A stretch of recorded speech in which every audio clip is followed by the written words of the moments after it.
अस्सलाम वालेकुम। आप देख रहे हैं मुबशर लुकमान यूट्यूब चैनल। मेरा नाम मुबशर लुकमान है और बड़ी तेजी से डेवलपमेंट्स हो रही है, बड़ी तेजी से गहमा गहमी हो रही है। पाकिस्तान का जो सियासी क्लाइमेट है उसमें बड़ी हिद्दत आ गई हुई है। वैसे भी गर्मी आ रही है और लोग रोज़ों के अंदर तो हमें नहीं पता था कि सियासी सरगर्मियाँ इस तरह होती हैं, लेकिन हो रही है और दबा कर हो रही है। और मैं आपको एक बात बताऊं कि अपोजिशन के लिए एक बड़ा मेरा स्टेटमेंट है कि अपोजिशन को पता आना चाहिए कि इमरान खान ने पिछले 12 दिन में जिस तरह से डोमिनेट किया है एयरवेज को और अपने नैरेटिव को बिल्डअप करने में, अपोजिशन को उन्होंने बैकफुट पे कर दिया। अपोजिशन जो है घबरा गई है।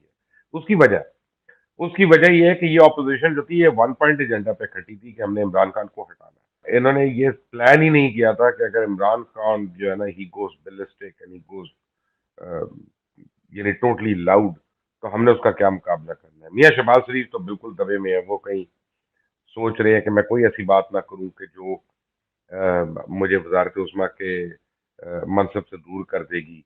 और जनाब बिलावल भुट्टो जरदारी साहब जो है वो पढ़ी लिखी बातें कर रहे हैं कि हमको DGI SPR बताए कि जी वो क्या हुआ था सिक्योरिटी काउंसिल की मीटिंग में, क्या ये सारे लोग गद्दार हैं। और वो जो है ना उनको जवाब आना नहीं है, तो ये अब इसी तरह एक स्टेटमेंट ही रहेगी। मौलाना फजल रहमान है कि जो कर रहे हैं काउंटर थोड़ा बहुत, लेकिन मौलाना फजल रहमान की पार्लियामेंट में सीट्स उतनी नहीं है या सेनेट में उतनी नहीं है कि जहाँ पे वो एक इफेक्टिव काम आके कर। फर्क ये है मुझे जो नजर आ रही है, जो मैं बात देख रहा हूँ, आपको मैं एक चीज दिखाना चाहता हूँ कि कुछ अर्सा पहले जब तहरीक लब्बैक वालों ने एहतजाज किया था और वो फ्रांस के एम्बेसडर को मुल्क बदर करवाना चाह रहे थे, तो मेरी उसके बाद यानी इस डिमांड के बाद और जलसों के बाद धरनों के बाद जनाब हाफिज साद रिजवी साहब से मुलाकात भी हुई, बड़ी तफसील से बात हुई। तो उन्होंने मुझे कहा यार क्या मसला है, एक आदमी हुर्मत रसूल का मसला है, तो अगर वाकई ये रियासत मदीना है तो इसमें इनको क्या प्रॉब्लम है, जबकि वो ढिठाई से अड़े हुए हैं अपने मौकफ के ऊपर और फ्रेंच प्रेसिडेंट ने इतनी घटिया बातें कर। तो उसके ऊपर इमरान खान ने एक बड़ी तारीखी जुमले कहे और उससे एग्री करते हैं।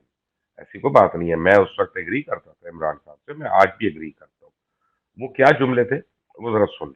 जब हम फ्रांस के एम्बेसडर को वापस भेज के ताल्लुकात तोड़ेंगे उनसे, इसका मतलब कि यूरोपियन यूनियन से हम ताल्लुकात तोड़ेंगे। इसका मतलब क्या कि जो हमारी आधी टेक्सटाइल की एक्सपोर्ट्स है वो यूरोपियन यूनियन में जाती है, तो इसका मतलब आधी हमारी टेक्सटाइल एक्सपोर्ट्स वहीं खत्म हो गई। इसका मतलब बेरोजगारी, फैक्ट्रियां बंद हो जाएंगी, हमारे रुपए के ऊपर प्रेशर पड़ेगा, रुपया गिरेगा, महंगाई बढ़ेगी, गुर्बत बढ़ेगी। तो नुकसान हमें होगा, फ्रांस को कोई नुकसान नहीं होने लगा। अब यहाँ पे इमरान खान ने यूरोपियन यूनियन की एग्जांपल दी है कि जी हमारा 15-16 बिलियन डॉलर का ट्रेड है उनके साथ, वो रुक जाएगा। G8 हमारा जो पोर्टफोलियो है वो कॉम्प्रोमाइज हो जाएगा।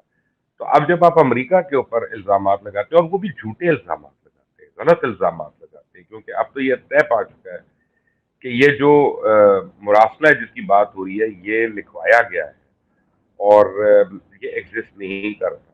लेकिन प्रॉब्लम यह है कि बहुत बड़े तबके को इमरान खान ने कन्विंस कर दिया है कि ये मुरासला सही है और अमेरिका पाकिस्तान की हुकूमत बदलवाना चाहता है। और अमेरिका की इतनी मुखालफत है पाकिस्तान में कि जो एंटी अमेरिका को बात करता है तो वो एकदम रेटिंग चार्ट में ऊपर जाता है, इसमें भी कोई दो राय नहीं है।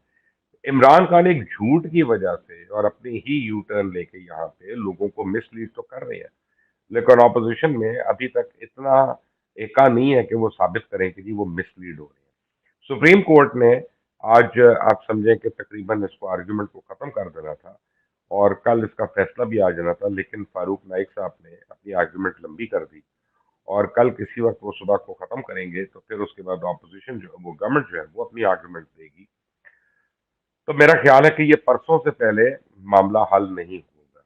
और जो मुझे आज जजेस के बयानात देख के जो मैंने स्क्रीनशॉट्स देखे हैं और जो मेरी कुछ वकला बरादरी से बात हुई है और बड़े सीनियर वकला से मेरी बात हुई है, पाकिस्तान बार एसोसिएशन के मेंबर्स से बात हुई है, उन सबका ये कहना है कि ये जिस तरफ जा रही है ना जी, ये लगता ही है कि कोर्ट जो है वो रिस्टोर करेगी पार्लियामेंट को अपने उस स्टेटस पे जिस दिन वोटिंग होनी थी, और उसके बाद दोबारा रूल्स ऑफ बिजनेस जो है वो एप्लीकेबल होंगे, यानी वोटिंग होगी, काउंटिंग होगी, हटेगा कोई नया वजीर आजम बनेगा और वो इस तरह से होगा।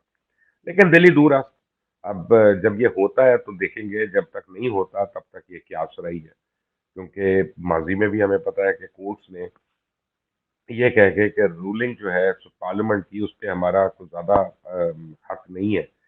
लेकिन मेरा यहाँ पे मौक़िफ़ ये है, और मैं चीफ जस्टिस साहब को भी ये रिक्वेस्ट करूँगा कि अगर पार्लियामेंट के फ्लोर पे कोई कत्ल कर देता है, तो क्या उसको फांसी मिलेगी या नहीं मिलेगी?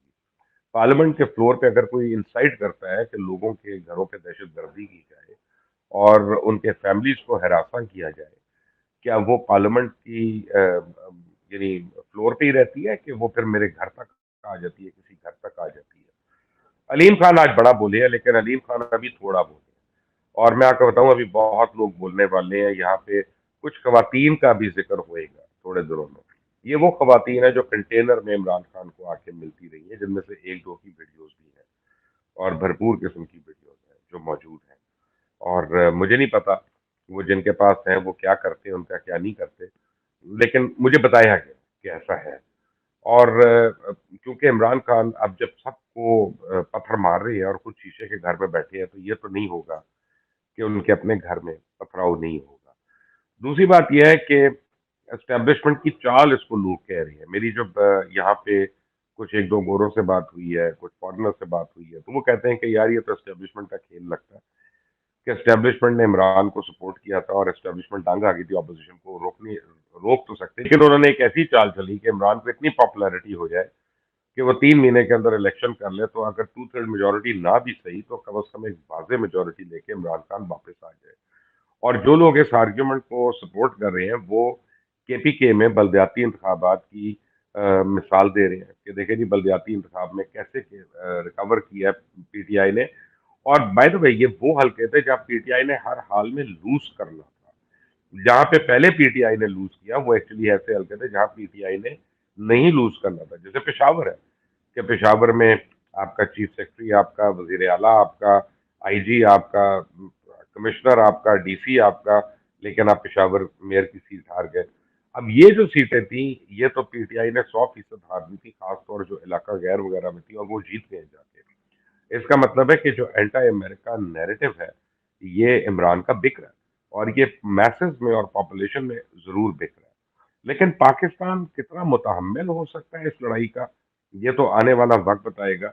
और मेरा नहीं ख्याल कि अभी हो सकता है, क्योंकि जो चीज़ झूठ पे मबनी हो, जो चीज़ गलत बयानी पे मबनी हो, जो चीज़ री रिटन ड्राफ्ट के ऊपर मबनी हो, वो या बेस्ड हो उनके ऊपर, तो वो चीज़ जो है लॉन्ग लास्टिंग नहीं होती, और आहिस्ता आहिस्ता लोगों के ऊपर ये खुलेगा। जब ये खुलेगा, तो फिर ये कि धड़ाम तख्ता होगा, फिर वो इमेज होगा कि यार ये आदमी हमें सच बोलने की तलकीन करता था और झूठ के सहारे ये अपनी सियासत करता रहा। क्योंकि अपोजिशन को एक बात समझ नहीं आ रही है, बड़ी इंपॉर्टेंट बात है, कि इमरान खान की हुकूमत खत्म हो गई है, लेकिन इमरान खान की पॉलिटिक्स नहीं खत्म हुई है, और उसकी पॉलिटिक्स जिंदा है।